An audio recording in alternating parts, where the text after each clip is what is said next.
మోకాళ్లలో గుజ్జును పెంచి నొప్పిని తగ్గించి సర్జరీని దూరం చేసే ఫ్రీడమ్ వాక్. నమస్తే, నేను విజయ్.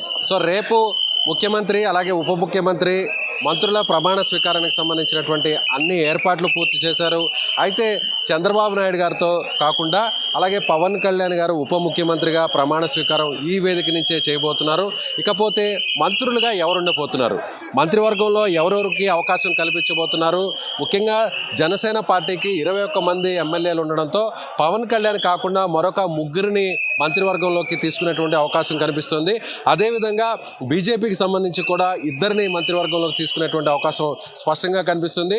చంద్రబాబు నాయుడుతో కాకుండా మిగిలినటువంటి అంటే దాదాపుగా చంద్రబాబు నాయుడు గారితో పాటు పవన్ కళ్యాణ్ గారితో పాటుగా మొత్తం 25 మంది ఉండే విధంగా కూడా మంత్రివర్గాన్ని ఏర్పాటు చేసేటువంటి పరిస్థితి కనిపిస్తుంది. అంటే పూర్తి స్థాయిలో మంత్రివర్గానికి సంబంధించినటువంటి ఏర్పాటు జరిగేటువంటి అవకాశం ఉంది. తొలుత 10 నుంచి 15 మంది మంత్రులతో ప్రమాణ స్వీకారం చేయించాలి. తర్వాత 2 రోజుల తర్వాత మిగిలినటువంటి మంత్రివర్గ ఆ కూర్పులో భాగంగా విస్తరణ చేసిన తర్వాత మరికొంతమందిని మంత్రివర్గంలోకి తీసుకోవాలనేటువంటి ఆలోచన చేసినప్పటికీ కానీ ఎక్కువ సంఖ్యలో ఈసారి ఎమ్మెల్యేలు గెలవడం, కూటమికి సంబంధించి కూడా తెలుగుదేశం పార్టీకి సంబంధించి దాదాపుగా ఎక్కువ మంది ఎమ్మెల్యేలు గెలవడం, 143 మంది గెలిచినటువంటి పరిస్థితుల్లో 145 మంది గెలిచినటువంటి పరిస్థితి.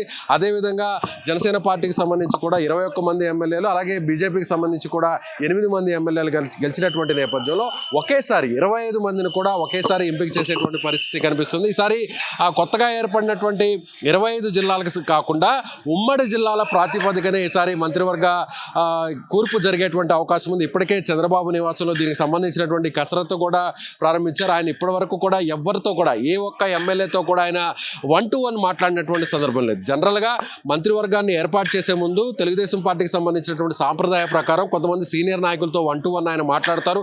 వారు ఇచ్చేటువంటి సూచనలు, సలహాలు, అలాగే వారి దగ్గర నుంచి తీసుకున్నటువంటి సమాచారాన్ని, ఫీడ్బ్యాక్ను బట్టి కూడా నిర్ణయం తీసుకునేటువంటి పరిస్థితి ఉంది. కానీ ఈసారి ఇప్పటి వరకు కూడా ఎవరితో కూడా చంద్రబాబు నాయుడు గారు 1-to-1 కలిసినటువంటి పరిస్థితి లేదు. మరొక వైపు జనసేన పార్టీలో కూడా 4 లేదా 3కి అవకాశం కల్పించేటువంటి పరిస్థితి కనిపిస్తుంది. ముఖ్యంగా పవన్ కళ్యాణ్ ఈసారి ఖచ్చితంగా మంత్రివర్గంలో ఉండబోతున్నారు. ఉప ముఖ్యమంత్రిగా ఆయన పదవిని స్వీకరించడానికి సిద్ధంగా ఉన్నారు. అలాగే కొన్ని కీలకమైనటువంటి శాఖలు కూడా ఆయనకు అప్పచెప్పేటువంటి పరిస్థితి అయితే కనిపిస్తుంది. ఇవాళ జరిగినటువంటి ఎన్డీఏ శాసనసభాపక్ష సమావేశంలో కూడా పవన్ కళ్యాణ్ ఆయన చాలా కీలకంగా మాట్లాడారు. ప్రభుత్వంలో ఏ విధంగా 5 కోట్ల మంది ఆశలు పెట్టుకున్నారు, వారిపైన తమ ప్రభుత్వం, తమ పరిపాలన అంతా కూడా స్పష్టమైనటువంటి మార్కును వేసుకోవాలి, ఆ ప్రజాపాలన అందించాలంటూ కూడా ఎక్కడ కూడా కక్షపూరితంగా వ్యవహరించొద్దు అంటూ కూడా పవన్ కళ్యాణ్ చేసినటువంటి వ్యాఖ్యలు కూడా ఈ సందర్భంగా మనం ప్రస్తావించుకోవాలి. అదేవిధంగా చంద్రబాబు నాయుడు గారు ఆయన జైల్లో ఉన్నప్పుడు ఏ విధంగా ఇబ్బంది పడ్డారో, ఆయన ఎన్ని అవస్థలు పడ్డారో అది చూసి తాను ఎంతో చెల్లించిపోయానంటూ కూడా చంద్రబాబు నాయుడు గారి చేతులు పట్టుకొని ఆయన మాట్లాడినటువంటి తీరంతో కూడా అందరూ కూడా చూసినటువంటి పరిస్థితి. సో ఇదే విధంగా నేను చాలా మనస్ఫూర్తిగా చెప్పుకుంటున్నాను, మనస్ఫూర్తిగా ధన్యవాదాలు చెప్పుకుంటున్నాను. మీరు మంచి పరిపాలన అందించాలి. సీనియర్ నాయకులుగా ఉన్నటువంటి మీరు ఏపీ ప్రజలకు ఎలాంటి కష్టాలు లేకుండా, ఎలాంటి ఇబ్బందులు లేకుండా పరిపాలన అందించే విధంగా సాగాలి పరిపాలన అంటూ కూడా పవన్ కళ్యాణ్ చేసినటువంటి వ్యాఖ్యలు కూడా ఈ సందర్భంగా మనం చెప్పాల్సినటువంటి పరిస్థితి. అదేవిధంగా బీజేపీకి సంబంధించి కూడా కొంతమంది ఇద్దరు నాయకుల్ని, 2 ఎమ్మెల్యేలని మంత్రివర్గంలో తీసుకునేటువంటి అవకాశం ఉంది. రాయలసీమ ప్రాంతం నుంచి ఒకరు, అలాగే కోస్తా నుంచి మరొకరిని మంత్రివర్గంలోకి తీసుకునే విధంగా కూడా ప్రస్తుతం అయితే మాత్రం చర్చ నడుస్తుంది. అధిష్టానం, బీజేపీ అధిష్టానం ఏ ఎమ్మెల్యేల పేర్లు అయితే సూచిస్తుందో, ఏ ఎమ్మెల్యేల పేర్లు అయితే ఇస్తుందో వారిని బట్టే మంత్రివర్గంలోకి తీసుకునేటువంటి పరిస్థితి అయితే ఉందని చెప్పాలి. సో చంద్రబాబు నాయుడు గారు అయితే మాత్రం తెలుగుదేశం పార్టీకి సంబంధించి మొత్తం మీద 19 మందిని వరకు తెలుగుదేశం పార్టీ ఎమ్మెల్యేలను మంత్రివర్గంలో తీసుకునేటువంటి అవకాశం ఉంది. జనసేన పార్టీలో పవన్ కళ్యాణ్తో కలుపుకొని 4, అలాగే బీజేపీ నుంచి 2 ఈసారి మంత్రివర్గంలోకి తీసుకునేటువంటి పరిస్థితి కనిపిస్తుంది. మొత్తంగా 25 మంది సభ్యులు ఉండబోతున్నారు. ఈసారి స్వయంగా అంటే మీడియాకి సమాచారం ఇచ్చిన తర్వాత, మీడియాకి ప్రెస్ రిలీజ్ చేసిన తర్వాత అందరికి కూడా కాల్స్ వెళ్ళేటువంటి పరిస్థితి. కానీ ఈసారి మాత్రం అలా కాకుండా నేరుగా ముఖ్యమంత్రిగా ప్రమాణ స్వీకారం చేయబోతున్నటువంటి చంద్రబాబు నాయుడు గారే, శాసనసభాపక్ష నేతగా ఎన్నుకోబడినటువంటి చంద్రబాబు గారే నేరుగా ఎవరికైతే మంత్రివర్గంలో చోటు ఉంటుందో, ఎవరికైతే మంత్రివర్గంలో బెర్త్ కన్ఫర్మ్ చేస్తారో వారికి నేరుగా ఆయన ఫోన్ కాల్ చేసి రేపు ప్రమాణ స్వీకారానికి మంత్రులుగా రావాలంటూ కూడా, మంత్రివర్గంలోకి రావాలంటూ కూడా ఆయన ఆహ్వానించేటువంటి పరిస్థితి ఉన్నట్టుగా చెప్పాలి. ఇవాళ సాయంత్రం నుంచి రాత్రిలోపు ఏ సమయంలో అయినా కూడా ఎవరైతే మంత్రివర్గంలోకి చోటు ఉండబోతుందో వారికి నేరుగా ఫోన్ కాల్స్ రాబోతున్నాయి. ఆ తర్వాతే ఎవరు ఎవరు మంత్రివర్గంలో ఉండేటువంటి విషయం కూడా బయటకు రిలీజ్ చేసేటువంటి పరిస్థితి కనిపిస్తుంది.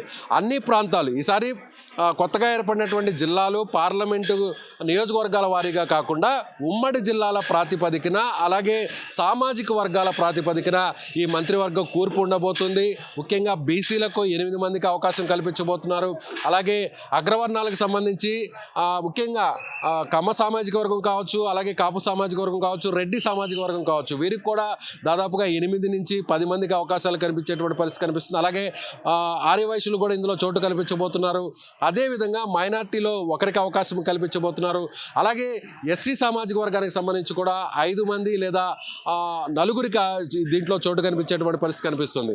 అదేవిధంగా ఎస్టీలలో ఒకరికి చోటు కల్పించేటువంటి పరిస్థితి కనిపిస్తుంది. ఓవైపు వీరందరూ కూడా పార్టీల వారీగా కాకుండా టీడీపీ, బీజేపీ, జనసేన ఈ 3 పార్టీల్లో ఎవరినైతే ఎంపిక చేస్తున్నారో ఆ ఎంపిక చేసినటువంటి ఆ మంత్రివర్గంలో చోటు కల్పించినటువంటి ఎమ్మెల్యేల సామాజిక వర్గాల ఆధారంగానే మంత్రివర్గ కూర్పు ఉండబోతుంది. అలాగే ప్రాంతాలకు సంబంధించి కూడా అంటే ఉమ్మడి జిల్లాల ప్రాతిపదికన ఆ జిల్లాలో ఉన్నటువంటి ఎమ్మెల్యేల సీట్లు గెలిచినటువంటి సీట్ల ప్రాతిపదికన అలాగే పొత్తు ధర్మంలో భాగంగా సంకీర్ణ ప్రభుత్వం ఏర్పాటు కాబోతుంది కాబట్టి ఎన్డీఏ ప్రభుత్వం ఏర్పాటు కాబోతుంది కాబట్టి తెలుగుదేశం పార్టీ నేతృత్వంలో జనసేన పార్టీ, బీజేపీకి సంబంధించినటువంటి పార్టీల సంకీర్ణ ప్రభుత్వం ఏర్పాటు కాబోతుంది కాబట్టి సో ఖచ్చితంగా అందరికీ కూడా వారు గెలిచినటువంటి స్థానాలను బట్టే మంత్రివర్గంలో చోటు కల్పించేటువంటి పరిస్థితి అయితే ఉంటుంది. రేపు ముఖ్యమంత్రిగా మొదట చంద్రబాబు నాయుడు గారు ఆయన ప్రమాణ స్వీకారం చేస్తారు. ఆ తరువాత ఎవరైతే ఉప ముఖ్యమంత్రిగా అందరూ ఎదురు చూస్తున్నటువంటి పవన్ కళ్యాణ్ గారు డిప్యూటీ సీఎంగా ఆయన్ని ఉప ముఖ్యమంత్రిగా చేసేటువంటి అవకాశం ఉంది. ఒకవేళ ఆయన మంత్రివర్గంలోకి వస్తే మాత్రం ఖచ్చితంగా ఉప ముఖ్యమంత్రి పదవి ఆయన కేటాయించబోతారు. ఒకే ఒక్క ఉప ముఖ్యమంత్రి పదవి ఉండబోతుంది. గతంలో చూస్తే వైసీపీ ప్రభుత్వంలో 5 మందికి సామాజిక వర్గాలు అలాగే ప్రాంతాల వారీగా 5 మందికి ఉప ముఖ్యమంత్రి పదవులు ఇచ్చారు. అదేవిధంగా అంతకుముందు 2014లో తెలుగుదేశం పార్టీకి సంబంధించినటువంటి ప్రభుత్వంలో 2 ఉప ముఖ్యమంత్రుల పదవులను కేటాయించినటువంటి పరిస్థితి. అయితే ఈసారి ఒకే ఒక్కరికి డిప్యూటీ సీఎం ఉండబోతున్నారు. ఆ ఒకే ఒక్కరు కూడా అది పవన్ కళ్యాణ్ ఉండబోతున్నారు. మరెవరికి కూడా ఈ ఉప ముఖ్యమంత్రి పదవిని కేటాయించేటువంటి పరిస్థితులు లేవు. అలాగే మంత్రివర్గంలో కూడా ఆ శాఖలకు సంబంధించి కూడా ప్రధాన శాఖలకు సంబంధించి కూడా తెలుగుదేశం పార్టీ కీలకమైనటువంటి శాఖలు ముఖ్యంగా అంటే ఇప్పటికే ఏపీ ఆయన ఈరోజు చంద్రబాబు నాయుడు గారు కూడా మాట్లాడుతూ ఏపీ ఒక శిథిలావస్థకు చేరిపోయింది, ఆర్థిక వ్యవస్థ చిన్నాభిన్నంగా మారిపోయింది, రాజధానికి సంబంధించి అక్కడ వేసినటువంటి పనులు అక్కడే ఆగిపోయి మరింత వెనక్కి వెళ్ళిపోయింది, రాజధానికి సంబంధించినటువంటి నిర్మాణ ప్రగతి ఆ పనులన్నీ కూడా వెనక్కిపోయాయని చెప్పడం జరిగింది. పోలవరానికి సంబంధించి కూడా డయాఫ్రమ్ వాల్ కూడా పూర్తిగా కొట్టుకుపోయేటువంటి పరిస్థితి ఉంది, పూర్తిగా నిధులు లేక ఆగిపోయినటువంటి పరిస్థితి. అంటే గతంలో తాను ముఖ్యమంత్రి అయినటువంటి సమయంలో ఏదైతే ముంపు మండలాలు ఉన్నాయో ఆ ముంపు మండలాలని ఏపీలోకి కలిపిన తర్వాతే తాను ముఖ్యమంత్రిగా ప్రమాణ స్వీకారం చేస్తానంటూ కూడా తెగేసి కూర్చున్న తర్వాతే అప్పుడు ప్రస్తుతం ఉన్నటువంటి ఎన్డీఏ ప్రభుత్వం అప్పుడు ఉన్నటువంటి నరేంద్ర మోడీ గారు ముంపు మండలాల్ని ఏపీలో కలిపిన తర్వాతే తాను ప్రమాణ స్వీకారం చేశాను, ఏదైనా పని అనుకుంటే ఖచ్చితంగా అది తీరేంత వరకు తన సంకల్పం ఉంటుందంటూ కూడా ఇవాళ చంద్రబాబు నాయుడు గారి ఆ విషయాన్ని చెప్పారు. సో ఈసారి సీనియారిటీని దృష్టిలో పెట్టుకొని కొంతమంది సీనియర్లకు మంత్రివర్గంలో అవకాశం ఇవ్వబోతున్నారు, సామాజిక వర్గాల ప్రాతిపదికన అవకాశం ఇవ్వబోతున్నారు, ప్రాంతాల ప్రాతిపదికన అవకాశం ఇవ్వబోతున్నారు. అదే స్థాయిలో యువకులకు కూడా ఈసారి మహిళలకు యువకులకు కూడా మంత్రివర్గంలో చోటు కల్పించేటువంటి పరిస్థితి ఉంది. సో మహిళలకు 3 లేదా 4 మంత్రులకు మహిళలకు మంత్రివర్గంలో చోటు కల్పించేటువంటి అవకాశం ఉంది. ఒక మైనార్టీకి అలాగే యువకులు అంటే రానున్నటువంటి కాలంలో పార్టీని మరింత ముందుకు తీసుకువెళ్ళాలి, అదేవిధంగా ప్రభుత్వ పరంగా కూడా యాక్టివ్గా డెసిషన్స్ తీసుకోవాలన్నా కూడా భవిష్యత్తును దృష్టిలో పెట్టుకొని పార్టీకి సంబంధించి కూడా బలోపేతం అయ్యే విధంగా అదేవిధంగా ప్రభుత్వ పాలనకు సంబంధించి కూడా వేగవంతంగా ప్రజల వద్దకు చేరే విధంగా కూడా అటు సీనియర్లు అలాగే యువకులు అదేవిధంగా మహిళలు అలాగే సామాజిక వర్గాలకు సంబంధించినటువంటి అంశాలన్నింటినీ కూడా పరిగణలోకి తీసుకున్న తర్వాత అదేవిధంగా కూడా అన్నిటికంటే ముఖ్యంగా కూడా ఇప్పుడు ఎన్డీఏ ప్రభుత్వం ఏర్పాటు కాబోతుంది కాబట్టి తెలుగుదేశం పార్టీ మెజారిటీ సీట్లు గెలిచినప్పటికీ కూడా పొత్తు ధర్మంలో భాగంగా జనసేన పార్టీ ఏ విధంగా అధికారంలో రావడానికి తమకు సహకరించిందో మిత్రుడిగా ఏ విధంగా ముందుకు ముందుకు వచ్చి పొత్తును ఏర్పాటు చేసుకున్నారో అదేవిధంగా కేంద్రంలో ఉన్నటువంటి బీజేపీని కూడా కలిపి ఇక్కడ తీసుకొచ్చారు. బీజేపీలో కూడా ఇప్పుడు ప్రస్తుతం తెలుగుదేశం పార్టీకి సంబంధించినటువంటి ప్రయారిటీ చాలా హై ప్రయారిటీ ఉందని చెప్పాలి. సంకీర్ణ ప్రభుత్వం అక్కడ పైన కూడా కేంద్రంలో ఏర్పాటైంది కాబట్టి ఇక్కడ కూడా అదే స్థాయిలో బీజేపీకి 2 పదవులు కేటాయించేటువంటి అవకాశం మనకి స్పష్టంగా కనిపిస్తుంది. గతంలో కూడా 2014లో కూడా ఇదే ఎన్డీఏ ప్రభుత్వం ఇక్కడ ఏపీలో కొలువు తీరినటువంటి సమయంలో కూడా బీజేపీకి సంబంధించి తక్కువ సంఖ్యలో గెలుపొందినప్పటికీ కూడా ఇద్దరికి అప్పట్లో అవకాశం కల్పించారు.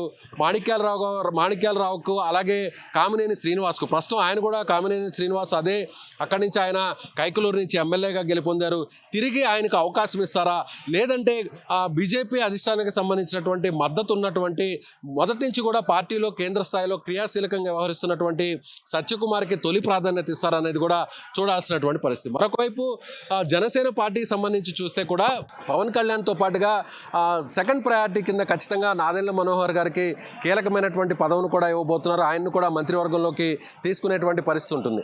అదేవిధంగా పార్టీలో సీనియర్ నాయకులుగా ఉన్నటువంటి కందుల దుర్గేష్ కావచ్చు, లేదంటే కాకినాడ రూరల్ నుంచి గెలుపొందినటువంటి పంతం నానాజీ కావచ్చు, ముఖ్యంగా బీసీలకు జనసేన పార్టీలో కూడా అవకాశం ఇవ్వాలి అనేటువంటి ఉద్దేశంతో కొనతాల రామకృష్ణ సీనియర్ నాయకుడుగా ఉన్నటువంటి అనకాపల్లి ఎమ్మెల్యేగా ఉన్నటువంటి కొనతాల రామకృష్ణకి ఖచ్చితంగా మంత్రివర్గంలో అవకాశం కల్పిస్తారు. లేదంటే అదే జిల్లా విశాఖపట్నం జిల్లాకు సంబంధించి కూడా వంశీకృష్ణ శ్రీనివాస్ యాదవ్ కూడా అంటే వైసీపీ నుంచి జనసేనలోకి వచ్చినటువంటి ఎమ్మెల్సీగా జనసేనలోకి వచ్చి ఎమ్మెల్యేగా గెలుపొందినటువంటి ఆయనకు అవకాశం కల్పిస్తారనేది కూడా చూడాల్సినటువంటి పరిస్థితి. అదేవిధంగా బీసీ సామాజిక వర్గానికి సంబంధించినటువంటి మత్స్యకార సామాజిక వర్గానికి సంబంధించినటువంటి బొమ్మిడి నాయకులకు కూడా అవకాశం కల్పిస్తారనేటువంటి సమాచారం అయితే అందుతుంది. సో తెలుగుదేశం పార్టీకి సంబంధించి 18 లేదా 19 మంది ఉండబోతున్నారు చంద్రబాబు నాయుడుతో పాటు. అదేవిధంగా జనసేన పార్టీకి సంబంధించి 4 మంత్రివర్గంలో ఉండబోతున్నారు. బీజేపీకి సంబంధించి 2 మంత్రివర్గంలో ఉండబోతున్నారు.